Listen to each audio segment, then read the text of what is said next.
a very special guest. And what we have just found out is that we're actually neighbors. But that hasn't been the case for a really long time. So we were chatting for a second, and, next time that we do this, Dr. Furman will be sure to do this live in person, because it's even more fun that way. But Dr. Furman, before we get this party started and before, we get to all of the juicy details, so this is an espresso show, right? And that's why we go so early. Are you a coffee drinker? Nah.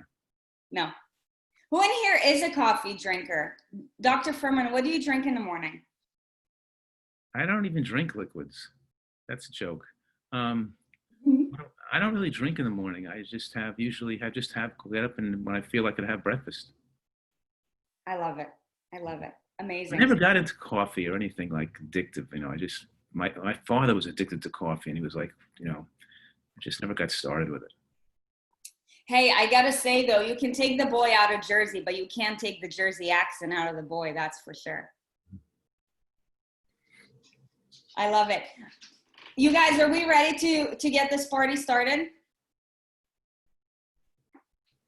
Dr. Furman, are we ready? I'm ready. Perfect. Give me just 1 second. I'm gonna get myself set up, and then we are gonna get this party started.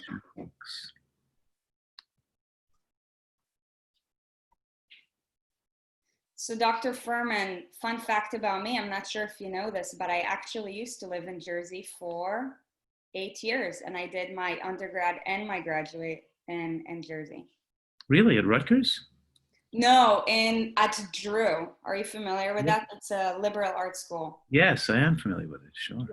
Yeah. They have a really good science program. Yeah. I was raised in New York. I was brought up in Yonkers, New York. I moved to Jersey after I got married. Okay.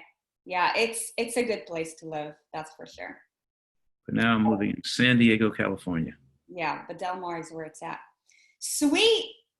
I'm ready to get this party started. Thumbs up if everybody's on board. Thumbs up. Awesome. Great. All right, everybody. Good morning. Today I have with me the founder of the Nutritarian Diet, Dr. Joel Furman. Dr. Furman is a board-certified family physician, a 7 times New York Times best-selling author, and internationally recognized expert on nutrition and natural healing. He specializes in preventing and reversing disease through nutritional methods. His teachings have shown that it is possible to achieve sustainable weight loss and reverse chronic disease, slow aging, and extend lifespan, all by using smart nutrition. Dr. Furman is also a world-class figure skater. Along with his nutritional expertise, Dr. Furman has advised Olympic and other world-class athletes about maximizing performance and preventing injury through nutrition. Today, we'll be talking about the healing powers of nutrition and how to eat for life. So Dr. Furman, thank you so much for joining us this morning. My pleasure. Excited about talking to you today. Excited about having you here. And you know what? Something that's really important that we love to start every conversation is by understanding, your journey and where you've come from. So it's very evident that you're very passionate about nutritional science. So how did that passion come about? Well, it started when I was young. My father was ill, sickly, overweight, had a lot of medical conditions. And I started reading health books on nutrition with my father when he was in my teenage years. And because we were competing in figure skating, we started to eat very healthfully to improve our stamina and not get sick and not miss training and stuff, things like that. So I started to read everything I could on nutrition. Back then, I think I read most of the natural hygiene literature. Herbert Shelton wrote books in the 1950s and 60s. So I was already eating, starting to eat healthy in my teenage years. And then obviously, when I left my skating career, I had already finished college as a business and economics major, and it was in my family's shoe business. And then when I started dating and met my wife, she was going to medical school. She was intending on going to medical school. And I started to, before I met her, I was thinking of dabbling and thinking of taking some courses because I hadn't had the pre-medical requirements. Because I thought of pursuing nutrition as from a physician standpoint. Then my wife, when I started to date my wife, we got married, then I was really motivated and encouraged to say, well, why am I, going this slowly? Just quit my father's shoe business, let him sell the business and retire, and devote myself full time to go back to school to the postgraduate pre-med program at Columbia. So I really decided to go to medical school with a specific intent to be a physician specializing in nutritional medicine. So I was already had graduated college. I was already 27 years old. I didn't finish, or 25 years old. I didn't go back. I didn't finish medical school in my residency till I was in my early 30s. So I went to medical school late, but I didn't decide to do this as a doctor. I decided to be a doctor specializing in this type of medicine. I love it. I love it. Something that we talk a lot about in the program that we offer is, let your mess become your message. And, it seems as if for you, a big part of who you are first started with an adversity, right? Like your father's adversity, like you saw all of the negative impacts that came as a byproduct of nutrition. So like you started, really getting into it. And of course, being an athlete too, like you use that to your advantage. So it's really, beautiful to see how you used nutrition as a tool in order to help you to maximize your own performance and of course the lives of others around you.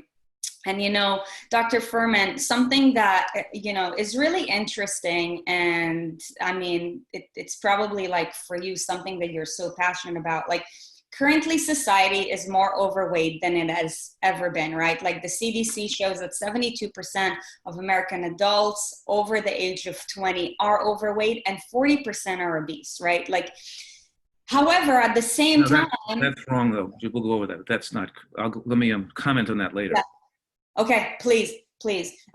So people now more than ever are on diets, right? They're sick, they're overweight, they're depressed, right? And there's so much, and it seems as if everybody is still on a diet. So like, what is the disconnect?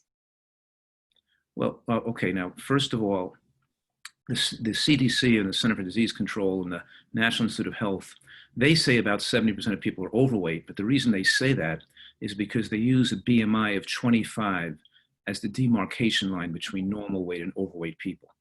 And there's no long-lived people with a BMI of 25 and above. All long-lived societies, all blue zones, all the most long-lived people always have BMIs below 23. And ideal BMIs are below 22 for a male and below 21 for a female. So we're talking about, it's really 88% of Americans that are overweight, not 72%. Almost all Americans are overweight. If we look at the 12% of people that are not in the overweight category, then the majority of them, approximately 90% of them, are a normal weight because they're sickly. They have autoimmune conditions, depression, they're alcoholics. The majority of them smoke cigarettes. And so they have or they have occult cancers or other digestive disorders. So most normal weight people in America are sick people. It's only 2.4% of Americans that are a normal weight because they eat healthfully and exercise regularly because they're just healthy people. What I'm saying right now is that if you eat the way other Americans eat, then you have to expect to become sickly and overweight. Most likely, if you weren't sick, you'd become overweight because a healthy person should become overweight on an American diet. And I have to say that there's no such thing as a healthy overweight person, that fat cells are pathologic and they spew out cytokines and lipokines and inflammatory substances. They raise estrogen levels, they make you insulin resistant, they promote cancer, and they promote death from COVID. So what I'm saying is that there's no such thing as a healthy overweight person, that being overweight is very dangerous, especially in today's, especially when there's infections around us right now that could kill overweight people more likely than normal weight people. But of course, what I'm saying right now is that the American diet creates a nation of dysfunctional food addicts. It takes over part of the brain, so you crave to eat more calories than you need, and it makes you no longer in control of your destiny or even your psychological, the way you think is thrown off by your addictions. The more you're an addict, the more you no longer can think logically, and your behavior and your thinking process is comprised of rationalizations to support your addiction, because changing the way you eat or live is too stressful for you. So your body has to come up with reasons why it's too hard and reasons why it's impossible and excuses. So, and the more you're an addict, the more you can't be the full person you could have become in life. You're more depressed, you're more dysthymic, you're living to fuel your addictions. You become more callous and insensitive to other people. You appreciate the world less, and it derails your opportunity for long-term happiness. So I'm saying it's very complicated and dysfunctional, but let's talk more about that. But in any case, the foods are designed to be addictive, and people have trouble losing weight because they're hooked onto processed foods and to eating concentrated calories that fuel dopamine centers in the brain like drugs do. And until they have a space where they can abstain from those addictive substances, it's very hard for people to take back control of their life. It's the same thing as alcoholic trying to drink alcohol on the weekends only, or people trying to go in baby steps and still have their addictive foods they want to eat, and it just derails them and throws them into binges and prevents them from really ever being healthy. Wow. So for one, like, this is mind blowing. I'm fist Like, pumping so hard. and thank you so much for saying all of that. And for just validating, I mean, man, I feel like I want to go like in so many directions and ask you all these questions, because it seems as if also like the information in which we're fed, right? Like, because the information that I took from like a government website, right? And you're like, but wait, this is not even true, right? So for one, the abundance of misinformation out there, and for two, I want to touch a little bit on, and the reason why I want to ask you this question is because a lot of people listening to this have come from keto diets and like all these like, very like super fancy, like 21st century, conventional diets out there. So I'm curious to know, what is the disconnect between all these like fancy new eating trends, right? And why they're actually not helping to solve the real problem? Right. Well, the primary principle of a nutritarian diet is moderate caloric restriction in the context of micronutrient excellence. That means we have to eat a lot of a good variety of natural plant foods and natural foods with their full micronutrient exposures, and make sure we're not missing any particular micronutrients humans need without taking in excess calories. What I'm saying right now is that nutritional science has made tremendous advances in the last decade, and we really can dial in years to our life. We can live to be 100 years old. We have the opportunity here with modern transportation and food availability. In any case, Americans are very confused about, in spite of all this overwhelming and we could say, the overwhelming amount of evidence is irrefutable at this point. So people are still confused because they're marketed to for various special dietary interests, keto, paleo, this diet, that diet, whatever it is. But what it is that you can look at short-term studies and you can show almost anything you want in a short-term study, because over a short period of time, if a person is, let's say they're smoking cigarettes to lose weight, or they're eating a keto diet or a carnivore diet, they could get short-term, they could lose some weight and some parameters might improve. Their weight may drop, their diabetes may improve, their blood pressure may go down. Any way you lose weight, if you're just in a Twinkie diet and you just eat nothing but Twinkies, if your calories go down, you're going to lose weight. But for us to take the hypotheses generated from short-term studies and have some conclusive results, we have to see if they corroborated by long-term epidemiologic studies. And we give these studies more credence if they have large numbers of people, many thousands of people, maybe 100,000 people. If they go on for decades, not 10 years, but 20 or 30 years, and we look at hard endpoints like death, we see if those short-term studies giving us an idea, a hypothesis, are corroborated by long-term studies. When we do so, we always find that the only evidence in the field of nutrition that has solid corroboration between short-term and long-term studies, is we're looking at hard endpoints like death or cancer or heart attack risks, is that as we eat more animal protein in the diet, we see shorter lifespans and higher risk of both cancer and heart attacks. And as we eat more plant proteins in the diet, we see longer life, lower risk of heart attacks, and lower risk of stroke, dementia, and of course, cancers. What I'm saying right now, that combined with getting the spectrum of plant phytochemicals in the diet, as we eat more colorful plant food, particularly green vegetables. And in my study of this, my comprehensive study of this literature, to give people the comprehensive evidence with no, where you can't disagree with it, and to see what's most solid, is designing a dietary portfolio to extend human life that includes the most powerful anti-cancer foods that are on the dietary landscape. And the foods with the most scientific support for extending life and preventing cancer, I use the acronym G-BOMBs to represent them, because I want people to try to include those foods that are a substantial amount in their everyday eating patterns. And the G-BOMBs, B-O-M-B-S, G stands for greens, beans, onions, mushrooms, berries, and seeds. And green vegetables in particular, especially green cruciferous vegetables, seem to be the most, how should I say, necessary foods that a person needs to eat to sustain a long life. If your diet is not rich in green vegetables, it's almost impossible to make it to 100 years old. And so green vegetables have the most opportunity to suppress genetic alterations that would lead to cancer and to activate the cellular repair mechanisms that fix methylation defects and DNA crosslinks that eventually lead to your demise or cancer or something else. So I always say, if you're not willing to eat a lot of green vegetables, then you might as well live close to a hospital or something, because you can't have excellent health. So we can go into more details, but what I'm saying right now is that there's overwhelming amount of scientific evidence to design a diet of nutritional excellence that I call a nutritarian diet.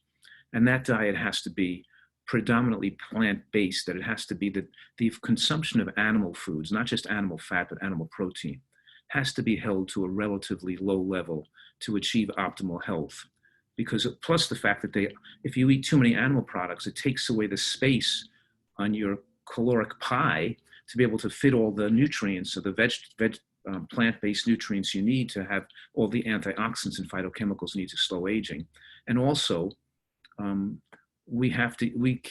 we're eating excess calories in general, we're aging our bodies more rapidly. So it's not looking at a trick or a gimmick or a fad. It's that when we eat a diet rich in nutrients and fiber, it naturally suppresses the appetite. And because the caloric bioavailability of plants is lower, we can eat a lot of food in a lot of bulk and not become overweight and not get in so many calories. When you eat beans, for example, some of those calories are lost and not all assimilated into the bloodstream. So it ratchets down your appestat, but you don't really take all the calories in. When you eat raw vegetables, it ratchets down your appestat, but all those calories don't come in. When you eat nuts and seeds as your primary source of fat, your appestat is turned down. You thought you ate 100 calories, but all those calories don't even come into the body, and they're absorbed more slowly and they're preferentially burned for energy. So you're not taking in as many calories as you feel like you are. So you can eat as much as you feel like you want to eat, feel very satisfied, yet you are able to stay slimmer and moderately calorically strict when you eat more natural plants in your diet anyway. This is so powerful, and I have so many questions to follow with regards for that. And also, just to make sure that, everybody gets a full sense of what you're saying, you're not saying that, people should not be eating animal protein. What you're saying is that the bulk of your diet needs to come basically from plants. So, I want to dive into, more detail, because I feel like most people, like people in general, when they hear things, they immediately try to put themselves in a box. So like most people are probably like, okay, so I should go and become a vegan now. That's not what you're saying. Well, I'm not saying you shouldn't become a vegan. I'm saying that the average American eats 30% of calories of animal products, generally speaking. Some of these fad diets represent 50 to 70%. And I'm saying that based on your genetics or your, that if you want to looking to reverse disease, we see that consistently reversal of heart disease and even other diseases, even early stage cancers, do better and more consistently when animal products are held below 5% of total calories. That doesn't mean some people can't be healthy with 10% below calories, but as you go from 10% of animal products to even 20%, then genetics play a more role, and you're putting yourself at some risk of developing some illness that's related to animal product excess. So we're a primate, like a gorilla or a chimpanzee, who, if they're mostly vegans, but they eat a little bit of insects or small amount of animal products. And if we're looking to maximize human lifespan, we want to utilize animal products as a flavoring or a condiment, then it has to be used as a small amount and be measured in the diet. And for some people, they're better off being vegans because it simplifies their choices, and it becomes that a little bit of things that aren't ideal for them can influence them to want more of that. And it puts them in an uncomfortable position. So it's a lot of people, it's simpler, more effective to be on a vegan diet that's appropriately supplemented. And for other people, if they want to use animal products in small amounts on occasions as condiments, it still can develop a healthy diet for them. But they have to be cognizant that, number one, even seafood is contaminated with not just mercury, but also even small seafood like scallops and sardines are now contaminated with microplastics. And you can't get away with eating large amounts of any one type of animal product. Too much chicken, you get arsenic in your body. Too much seafood, you get microplastics in your body. Too much animal, so what I'm saying right now is we have to be very careful with contamination in the modern world today. And even so I do recommend people are eating a diet that's that's closer to a vegan diet than would be to a more omnivore diet that most people want to eat. Right. So I'm recommending eating a diet low in animal products or vegan, and then of course making sure that's appropriately and conservatively supplemented to make sure there's not any beneficial nutrient that we would have gotten from animal products had we eaten more of them, particularly B12, zinc, and EPA and DHA, because there's too many people that are on near vegan or vegan diets that develop brain shrinkage with aging and dementia or Parkinson's that I've experienced through my career of taking care of this community of long-term vegans eating healthfully over the years, seeing just too many of them needlessly developing brain shrinkage, dementia, and Parkinson's as a result of following the vegan diet. What I love about your concept, versus the conventional diet, right? Like if you ask somebody and, you're like, oh, they're like, I'm on a diet. I'm trying to stick to like tracking all these calories and macros and, what I consider all BS.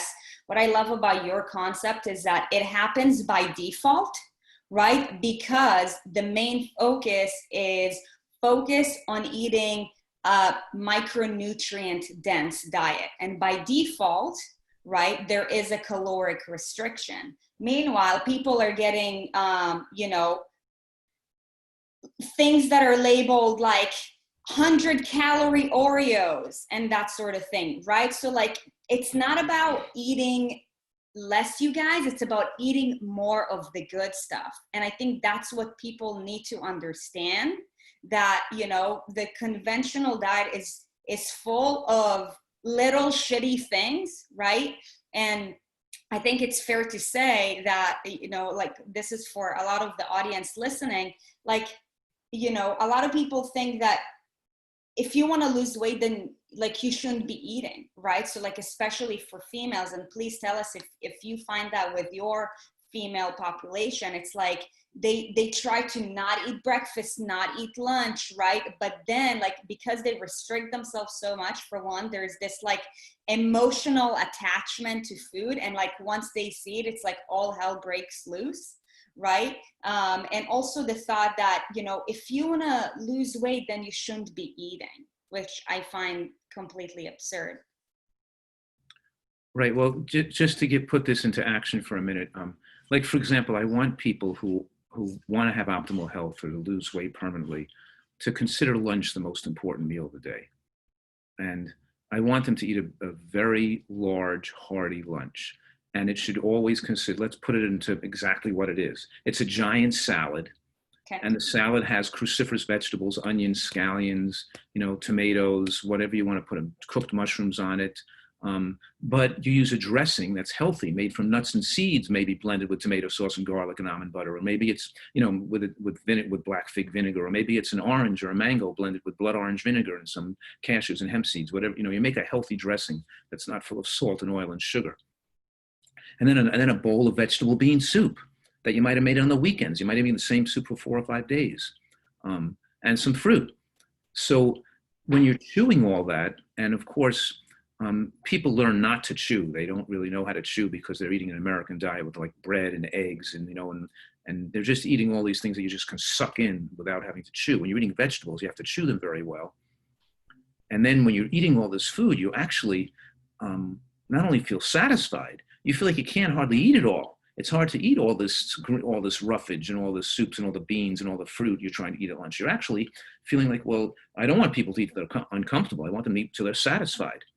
So it's very hard to overeat calories. It's very hard to put more than 400 calories into the human stomach at one time if you're eating a healthy food, which are fiber rich and have a lot of bulk. So it's only when you put oil on the food or use flour and concentrated calories that you can actually get your caloric count that high. So yes, so I want people, and then chewing is a way that your appetite is controlled that people aren't used to. And when you eat a lot of raw vegetables and big salad, it forces you to chew. And the other thing is that fiber is broken down by bacteria in the gut into short-chain fatty acids, particularly butyrate. And butyrate has a negative feedback on the appetite and the hypothalamus. And so the fiber, not just by the bulk, but also by the fact that it causes certain chemical messengers to signal the brain to eat less food. So that, and then we want people not to skip dinner, but we want them to eat an earlier dinner so they finish eating for the day by 6 o'clock.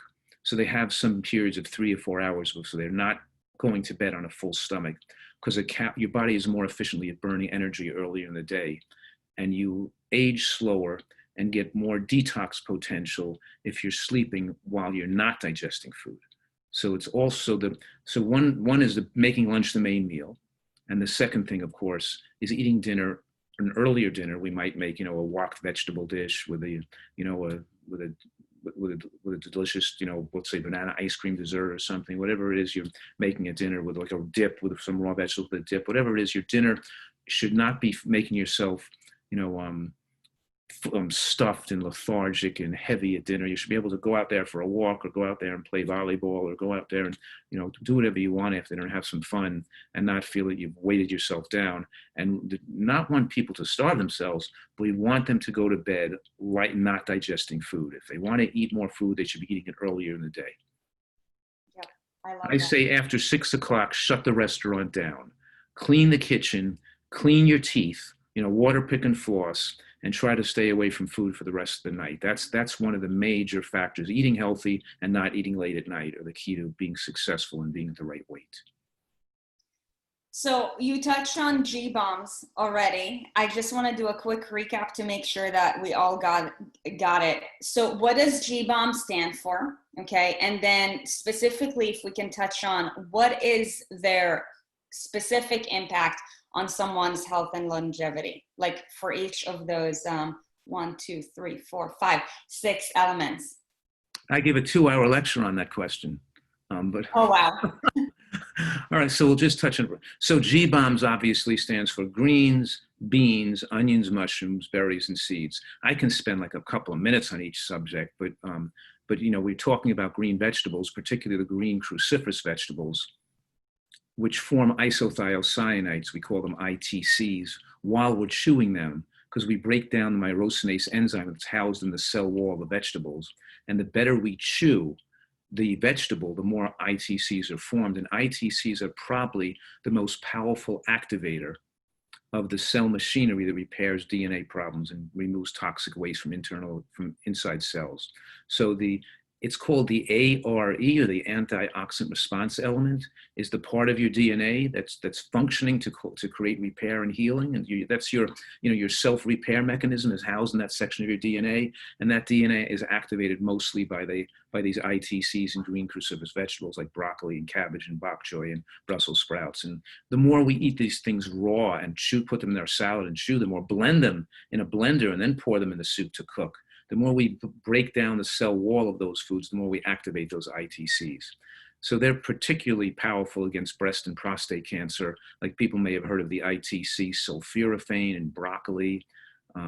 That's very powerful to fight cancer. Okay, next to beans, and beans are associated with long life and slow aging, and they have inositol pentachus phosphate and other flavonoids that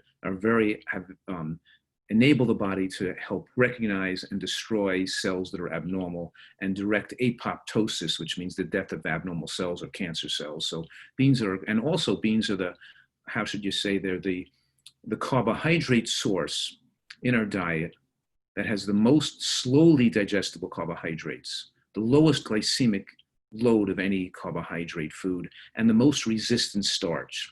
If you add up the resistant starch and fiber in the bean, they're much higher than, let's say, corn or peas or grain or flours or potatoes. They're so high, and because they're so high in resistant starch, that means you feel like you ate all those calories from beans, but the calories that came in, or a section of them, are resistant to enzymatic degradation, which means we don't get them absorbed into our bloodstream.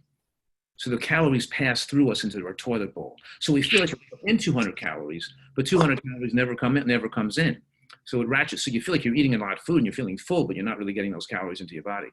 And because they're low glycemic calories, they don't make your insulin spike up. So they're favorable for weight loss in a diabetic, because insulin is the fat storage hormone. The higher the insulin spike, the more harder it is to lose fat. And beans give you that carbohydrate source without spiking insulin and causing fat storage. Because some of their carbohydrate calories are lost, it means the percent of utilizable protein in the bean is high. So even though the bean may contain 25 to 30% protein, it's actually utilizable protein is even greater than that, because the carbohydrate calories are lost, so the protein may even be closer to 40 or 45% in the bean, higher than meats and things. So they're rich in protein, they reduce your apostat, they slow the aging process, they improve your body's ability to seek out and destroy cancer, and they also have effect on bone mass and other beneficial, and they're low glycemic source of carbohydrates. Moving on from beans, and obviously some people aren't used to digesting them, they have to start eating smaller amounts and chewing them better, but beans have to be well cooked. Some people have this idea that the lectins in beans are harmful, and that's totally not true. Lectins in beans are helpful and have anti-cancer and bone-building effects. It's only when the lectins in beans are not cooked well enough that they can cause a problem. So when we're eating dark beans like black beans or navy beans or kidney beans or azuki beans, we have to cook them enough to make them soft, and then there's no issues as far as negativity from the lectins and things. Okay, greens, beans, onions are shock researchers to show they have powerful effects to protect against cancer. People know when they cut an onion or chew it, it creates sulfenic acid. It makes your eyes burn. They're rich in these organosulfide compounds, and the sulfides have tremendous, like the MSM, have tremendous powerful anti-cancer effects. They're rich in quercetin and other factors that support the growth of healthy bacteria in the gut, which thicken the microbiome, this biofilm that covers our villi, to slow the absorption of foods. What I'm saying right now is that 4 foods have the most power to have us the most beneficial, you could say, microbiota, the bacteria that live in the gut, the healthiest type of bacteria. The microbiome and the way the microbiome adheres to the villi and thickens it to prevent the excursion of glucose coming to the bloodstream. Those 4 foods are 2 raw foods are raw green vegetables and raw onion or scallion, and the 2 cooked foods are cooked beans and cooked mushrooms. Scientists call that the second meal effect. And what they mean by that is when you eat a mango for dinner, after dinner, or you're having oatmeal and berries for breakfast, the glucose absorption from those fruits are slowed because you regularly consume mushrooms and onions and green vegetables, because the biofilm is so adherent and thickened, so you get a lower glycemic response to other foods that are not eaten in the same meal as beans or mushrooms, let's say. Greens, beans, onions, mushrooms. Mushrooms have a tremendous ability to have anti-angiogenic effect. In other words, they say they don't let fat storage be stored on your body because insulin promotes angiogenesis, promotes fat storage. Angiogenesis is the growth of blood vessels, so you can grow vessels to fuel fat growth. And mushrooms do the opposite. They're anti-insulin effects. They block angiogenesis. They're anti-fat storage. So not only are they low in calories and rich in anti-cancer substances, but they retard the production of fat. They say, no way, Jose, you're not putting fat on your body, and they retard the growth of cancers. They don't let cancer cells get a blood supply either. They must be bilingual. They say, no way, Jose, on fat. But in any case, there's a host of other benefits to mushrooms like ergothioneine. We actually have cell receptors for ergothioneine in almost every cell in our body, which is like amazing. How does nature develop like receptors for some substance found in mushrooms to stabilize our DNA and protect damage to the cell membrane from mushroom substance that comes into mushrooms? What I'm saying right now, our body is fascinatingly designed to benefit from these chemicals that are found in the plant world, and we have a need. Our body has receptor sites and need to eat green vegetables, need to eat mushrooms. Onions and things, and it's fascinating how we're dependent on mushrooms for super immunity. And then greens, beans, onions, mushrooms, berries, and seeds. Well, berries are nature's richest source of these polyphenols and flavonoids that have very powerful anti-cancer effects, and they're very low glycemic, and they have very powerful beneficial effects to reverse disease. And last, seeds like flax seeds, chia seeds, sesame seeds, hemp seeds, but particularly flax and chia seeds, because those lignans are associated with dramatically lower rates of breast cancer and prostate cancer. Even a small amount has been shown to, for example, a study showed they followed women who had breast cancer for 10 years, and they found those who had some lignin, even 1/3 of a milligram of lignin in their diet, the risk of death of breast cancer over that 10-year period was reduced by 71% compared to people not having lignans in their diet. And that's after people already had a diagnosis of cancer, which means these things work more effectively the earlier in life you start before you get an advanced disease. So even the fact that they used a tiny bit, when even a teaspoon of flax seeds has 7 milligrams, and this study only had 1/3 of 1 milligram, and they did it so late in life when people already had advanced cancer, and it still showed benefits. What I'm saying right now is these foods are individually powerfully protective against cancer, but when we put together a dietary portfolio that includes all these anti-cancer foods, then we have the ability to control our health destiny and not have cancer happen to us. And even when you have cancer, the nutritarian dietary portfolio is tremendously powerfully effective at extending lifespan, and in many cases, inducing reversal of those early stage cancers. We've seen so many cases of people with early stage breast and prostate cancer that have reversed themselves and gotten well again by using these type of dietary portfolio.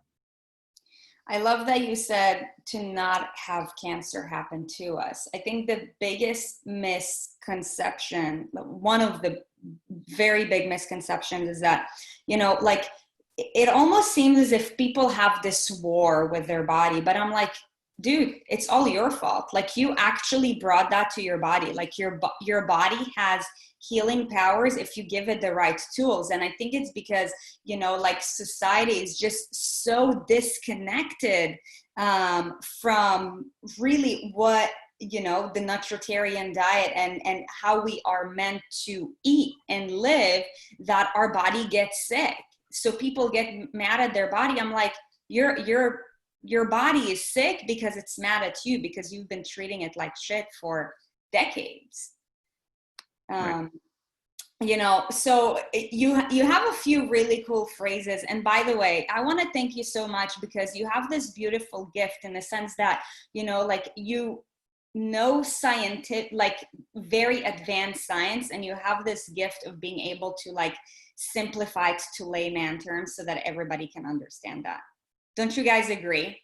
So thank you really for breaking it down into simple terms that we can really all understand. But, you have a lot of really cool phrases, and, I watched a bunch of your lectures, and, some of the cool things that you say is, the wider the bread, the sooner you're dead, which is amazing. So remember this, you guys, the wider the bread, the sooner you're dead. And also, the more you eat green, the more you get lean. It's these really cool, simple phrases that oh my gosh, they're so profound.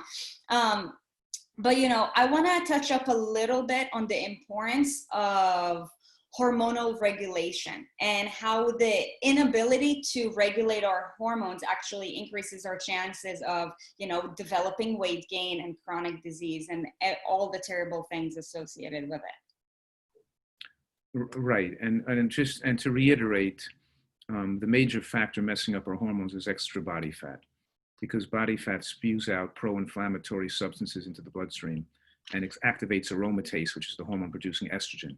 And it's a high estrogen levels that promote both breast and prostate cancer. So we're talking about the other major hormone, the major hormone we're talking about is insulin. And a higher level of insulin is also more cancer promoting and shortens lifespan. And that's where the high glycemic carbohydrates like white rice and white diet with a lot of white potato and white rice and white bread and, you know, white substances. I always say, don't trust things that are too white, you know, cocaine, cigarettes, white bread, you know. But in any case, what the point I'm making here is that, yes, we can, by eating more natural foods, we can have lower glycemic plant foods, but also our body is resistant to the glycemic effect when we're not eating concentrated, we're not eating predominantly white flour, sugar, honey, maple syrup, white rice, these things that cause the spike in the bloodstream, and oils. Let's not forget oils, because these oils, you have fat calories that come into the bloodstream too rapidly. It's the rapid influx of calories protects the combination between the high glycemic carbohydrates with the oils that stimulate dopamine centers in the brain to make you overeat calories, and also rev up hormones that make you sick. And the last part of the equation, because we talked about insulin and estrogen, and the last hormone that's dangerous is IGF-1, or insulin-like growth factor 1, which is predominantly controlled by the amount of animal protein you eat. Because the excess animal protein you eat is not effectively turned into fat as easily as fat can be turned into fat. And the excess animal protein you eat is not effectively burned for energy. It produces growth hormones. And when we're producing, particularly IGF-1, insulin-like growth factor 1, because IGF-1 is linked to increased risk of breast and prostate cancer and other cancers and premature aging, because we don't want to promoting growth in the body when we're no longer growing, and it promotes growth of tissues that shouldn't be growing. But in any case, it's a dangerous hormone that promotes aging. And one of the things we've learned through the study of the longevity and enabling animals to double their lifespan through caloric restriction is that IGF-1 is the primary hormone controlling how fast you age and how long you live. We want to have low to moderate levels of IGF-1, not excessively high levels. And that's one of the reasons why you can't have normal hormones when you're eating too many animal products in the diet. You may short term, you may feel okay, but you're making a pact with the devil, because long term you're putting yourself into trouble if you're trying to, rev your IGF-1 too high. And that's what some power lifters and bodybuilders and professional athletes do, like football players. They try to get excessively large by eating more animal protein, but they always shorten their lifespan in the process, even if they're lean. That's where a higher BMI, even when it's predominantly muscle, is linked to shorter lifespans, because they promoted this excessively large body mass, even though it's not predominantly fat, but they've got an excessively large body mass they couldn't have achieved had they not either taken steroids or eaten a lot of animal products. And they're going to pay a price for that down the road from the excessively large body mass they tried to achieve. I'm really glad you touched up on that, because oh my gosh, I mean, don't get me started on the bodybuilding industry, but I feel like so many, and again, this is just because of the female population, a lot of females who get inspired, they have this motivation to get on stage and do bikini shows and follow that lifestyle. I'm like, it messes with you so much in the long run. And that is something that nobody ever talks about. So it makes me really sad. So I'm really glad that you touched on. I mentioned it because somebody in the chat box was saying that. I just briefly saw somebody was saying, well, a high BMI is okay if it's mostly muscle. And I'm saying, no, a high BMI is not okay if it's mostly muscle. You still shouldn't be that big, because the foods you had to eat to get that big are foods that are not good for you. that there's somewhat, I obviously, I advise a lot of professional athletes and a lot of, as you know, a lot of professional tennis players, a lot of professional basketball players, professional skiers. Eric Schlappe in 4 Olympic Games, lasted, downhill skiing. We're talking about that eat the diet I recommend, obviously, and got, Venus Williams getting rid of her autoimmune disease. Nobody even talks about that. But the point is that the linebackers on football teams who eat to get above 250 pounds, the NOSH study showed those have the shortest lifespan of any occupation in North America. So we can feed the running backs, but so this diet gives you incredible athletic power to have stamina and strength and lean fitness, but you're not going to be artificially large and get to be, a 6 foot, 250 pound person, and even a lot of the basketball players who retired from basketball, and a lot of these professional athletes recognize they actually have to slim down a little bit as they get older. And they're not going to be stronger, but obviously they don't want to gain weight as they age, and they don't want to maintain their amount of muscle mass that they maintained when they were young. If anything, as they're losing a little strength as they age, they should drop a little weight. The point I'm making is that obviously we have to eat the right diet and be as strong as we can for that diet and be lean and be in great fitness, but not push for artificial largeness. That's not the goal of good health or going to a gym. And aside from the fact that it's very energetically costly for the body and it's not natural, right? So in order to keep that mass, you will be required to audit your diet, which again is against the rule of what we're talking about. Right, you have to chronically overeat to maintain that mass. Exactly. It makes no sense. Right. 100%. And that's why I also love, the fact about you talking about being able to maintain your weight over decades of time. Like, it's easy to show, in a study of, oh my gosh, I don't know if you saw the film last year, it was released, and everybody was like, I'm going to start eating veggie burritos, right? I'm like, no, that's not what it's about, right? Game changers, right? Right. And they were eating a lot of junk food, vegan junk food in that movie. Oh, yeah. It drove us nuts when we watched it. But yeah, I love that you're touching on all these concepts, because it's not about, doing a 3-day test. Like, that is simple to see a change, like within 3 days, because our body is going to respond immediately to something because we're seeking homeostasis, right? That's what helps us to survive. But, it's over decades, that we want to do our best to sustain our weight, because really it's more metabolically effective and it, increases your lifespan. So I love that you're talking about that. I want to touch a little bit about your retreat in San Diego, which is why you're in Del Mar currently. And I had no idea. I thought that you're going to be doing this live from, New Jersey. But, you have the Eat to Live retreat that is in San Diego. And, there is a residential facility where people from all over the world come from anywhere between 4 to 12 weeks, if I'm not mistaken, to recover from, a lot of conditions, whether it's cardiovascular disease, cancer, that sort of thing. So if you can, touch a little bit on your retreat and how it works, that'll be amazing, just for anybody who's interested. Sure, it's very exciting because, I get a lot of personal satisfaction from working with people and making sure they can get healthy again. And I always knew for years that for certain people who are overweight and have food addiction, and some people, they know they should eat healthy. They know it's not good to be overweight. They know and they just can't have trouble doing it on their own. And I knew they go away to these health retreats for a week or 2 or 3, and they lose weight, they get healthier, they get used to eating healthy food, and they go back home and they gain their weight back again. But what good was going away if you're going to gain your weight back again? You wasted your money, you wasted your time. So so I've been studying this for years and years and putting together a professional team where we really can keep people longer. And I really encourage the 2 to 3 month stays for people who are food addicts who have tried to lose weight more and successful in the past. But it's not just because you need time to abstain from those addictive substances, so you don't want them anymore. It's not just learning how to eat healthy and getting results and getting you and dropping 30 to 50 pounds in a few months. It's changing these people, how they think about food, how they think about, how they think about themselves. And they lose their addictive drive to overeat. Their taste buds get time to remodel themselves for healthy eating. They know how to duplicate what they did here when they go home. but psychologically they change as people. And we have a staff that, and myself included, training people to have a different outlook on life. They start to have gratitude for this wonderful food as the taste improves. They start to recognize that their pleasure in life is going to come from appreciating the external world and being and emoting and feeling better about other people, and they're less isolated. Their personalities change, because when you're an addict, you become very isolated and your thinking becomes very self-serving on just feeding your addiction all the time. And they think their pleasure comes from competing with and beating out other people and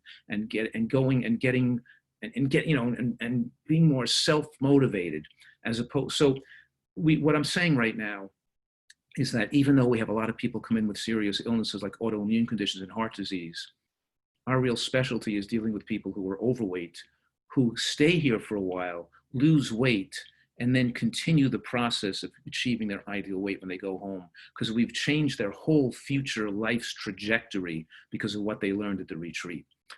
So it's a beautiful place, as you can imagine, in northern San Diego, where we have like beautiful hiking trails, saltwater pools, sand volleyball court, just gorgeous place. But it's also, people can feel comfortable there, but they also are well taken care of. So when they leave, they know how to take care of the rest of their life. It's not just a vacation. It's they really get in there to revamp their lives. And a lot of people need to stay away from those triggers completely to have the food no longer taking control of their life. And that's why I really started it, because I realized that some people just can't. They come to my lectures, they read a book, and they really need some hand holding and some enforced abstinence in order to do this and make it work for them. So that's really a lot, that's the fun part too. 100%. And, I love that you do that, because, that is the power of your environment, right? Like removing you away from triggers, and also like, surrounding yourself with other people who are either going through the same journey as you or are helping you, or, in this case, Right. Both. So like, your environment is in harmony, right? So like every day, like, you go into it, like just easing in. It's not like a fight. And especially for people who have food addictions, it's like, if they are trying to overcome it, it's like every day is a fight. So I really love what you do. Well, recently you came up, you wrote another book called Eat for Life. And we are going to be doing a giveaway today. So hold on, I'm gonna just change the view to gallery. I see that we have 34 people in the room. If you can pick a number between 3 to 34, because 1 and 2 are you and myself, what is that number? Myself? Pick the number? Yeah, you pick a number. You're choosing the winner. Okay, 27. 27. Hold on.